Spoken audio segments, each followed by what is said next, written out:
আজকে রান্না করব ইলিশ শুটকি দিয়ে আলু বেগুন দিয়ে ঝোল। কিভাবে ইলিশ শুটকি দিয়ে আলু বেগুন দিয়ে ঝোল রান্না করি দেখতে থাকো। আলুগুলো প্রথম ভাপ দিয়ে নিয়ে নিচ্ছি। আলুগুলো একটু ঢাকনা দিয়ে দেব। আলুগুলো নামিয়ে নিয়েছি আর এখানে শুটকি কেটে ধুয়ে নিয়েছি ভালো করে। এখন কড়াইটা গরম হয়ে গেলে তেল দিয়ে দেব। কড়াই গরম হয়ে গেছে, এখন দিয়ে দিচ্ছি তেল।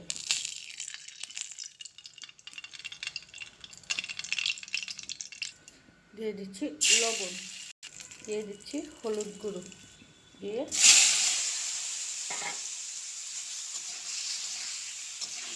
আলুগুলো ভালো করে ভাজি করে নেব।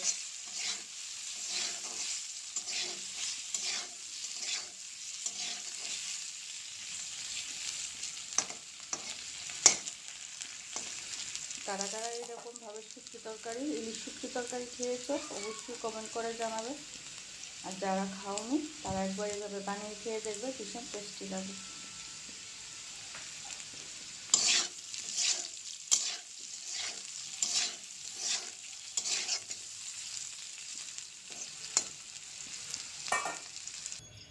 আলু ভাজা নামিয়ে নিয়েছি। এই তেলটার মধ্যে শুটকিগুলো একটু ভাজি করে নেব।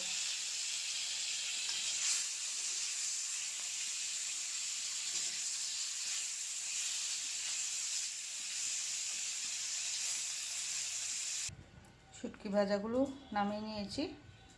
এখন কড়াইতে তেল দিয়ে দেব। কড়াই গরম হয়ে গেছে, দিয়ে দিচ্ছি তেল।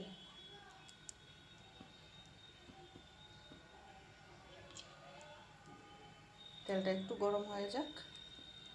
তেল গরম হয়ে গেছে, এখন দিয়ে দেব রসুন।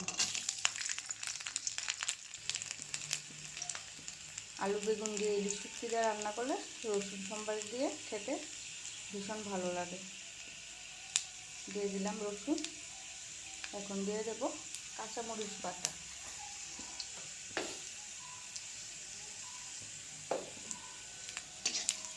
রসুনগুলো লাল হয়ে গেছে,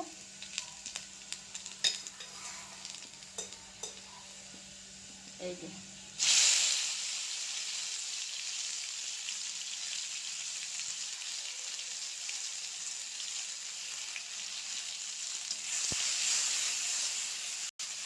এখন দিয়ে দেব বেগুন। এখন দিয়ে দেব লবণ। লবণটা তোমরা যে যেরকম খেতে পছন্দ করো সেইভাবে দেবো। দিয়ে দেব হলুদ গুঁড়ো।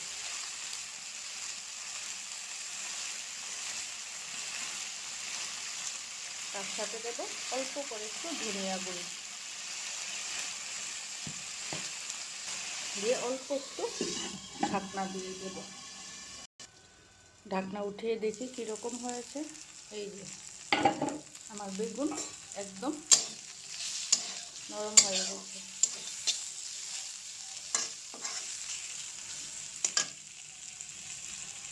এখন আলুগুলো ভাজি করেছিলাম, এই আলুগুলো দিয়ে দেব।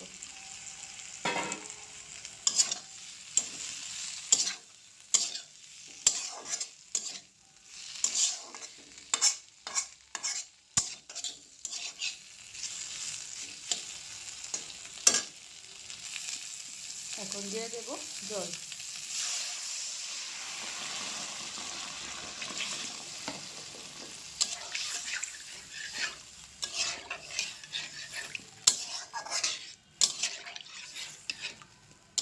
ঝোলটা যে যেরকম খেতে পছন্দ করো সেই অনুসারে ঝোল দেবে।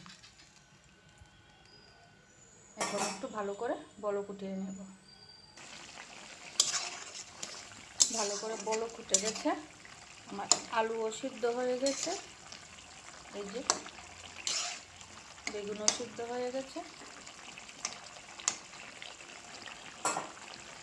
এখন দিয়ে দেব শুটকিগুলো।